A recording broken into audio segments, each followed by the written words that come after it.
Le 21 octobre dernier se donnait l'inauguration de l'exposition permanente intitulée « Une bouchée d'histoire, se nourrir au temps de la grande ferme ». Marie-Ève a rencontré M. Nicolas Roumier, directeur général de la Corporation du Centre d'initiation au patrimoine, qui nous présente l'importance historique de cette exposition. Vous aurez également la chance d'entendre les impressions de Mme Émilie Foster, qui est la députée de Charlevoix-Côte-de-Beaupré, ainsi que les impressions de Mme Caroline Desbiens, qui est députée de Beauport, Côte-de-Beaupré, Île-d'Orléans et Charlevoix. Maire de Beaupré, M. Mario Langevin, nouveau maire de Saint-Joachim, ainsi que les membres de notre conseil d'administration. Donc, on a travaillé avec beaucoup d'entrepreneurs du secteur de la culture, donc comme je vous disais, notamment des archéologues, des muséologues, dont Mme Karine Vachon-Soulard, qui est une muséologue de formation, qui a été la chargée de projet sur l'exposition. On a travaillé avec Mme Gina Vincelli, qui est une archéologue, et puis des groupes et des firmes plus spécialisées comme la firme Instigo, dont Mme Marie-Élisane Tremblay, qui faisait partie quand même des personnes les plus proches du dossier dans ce cas-là. En terminant, qu'est-ce que vous aimeriez dire aux gens qui aimeraient venir voir l'exposition? Eh bien, je vais leur dire que l'exposition est gratuite et que c'est une occasion unique de découvrir un lieu ancestral de premier ordre et qu'ils seront le bienvenu en période de basse saison. On est ouvert surtout sur réservation, mais à partir du mois de mai jusqu'au mois d'octobre, on est ouvert du mercredi au dimanche de 10h à 16h.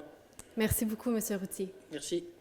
Mais c'est un très grand plaisir d'être ici ce soir en compagnie de gens de la Côte-de-Beaupré, de dignitaires également, pour cette belle exposition « Se nourrir au temps de la grande ferme ».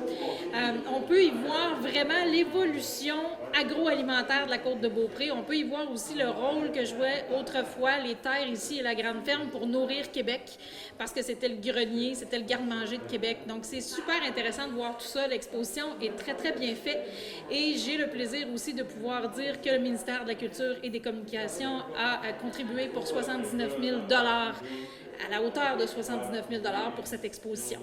On fait le tour avec beaucoup d'émotion. Par-delà le fait que c'est une exposition exceptionnelle qui a été travaillée avec un doigté absolument fabuleux, c'est l'émotion qui se dégage de tous ces 3 siècles de labeur qu'on sent très bien, qui sont inscrits dans les murs, dans les objets, dans les textes, dans les images, et on sent très bien le sens profond que ce lieu a pour tout l'aspect alimentaire, de subsistance, mais aussi de bonheur de la table. Et on le sent tout le tour et c'est magique, vraiment. De votre côté, quel a été votre appui pour ce projet?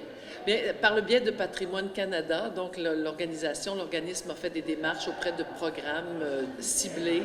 Et le travail d'un député, c'est toujours de soutenir, en fait, les programmes qui sont normés et donc d'apporter le conseil et souvent une petite orientation, un petit mot qui change pour que ce soit encore plus collé sur le programme et qu'on finisse par avoir les sommes attendues. Donc, on est très content que les choses se passent telles que prévenues, telles que convenues.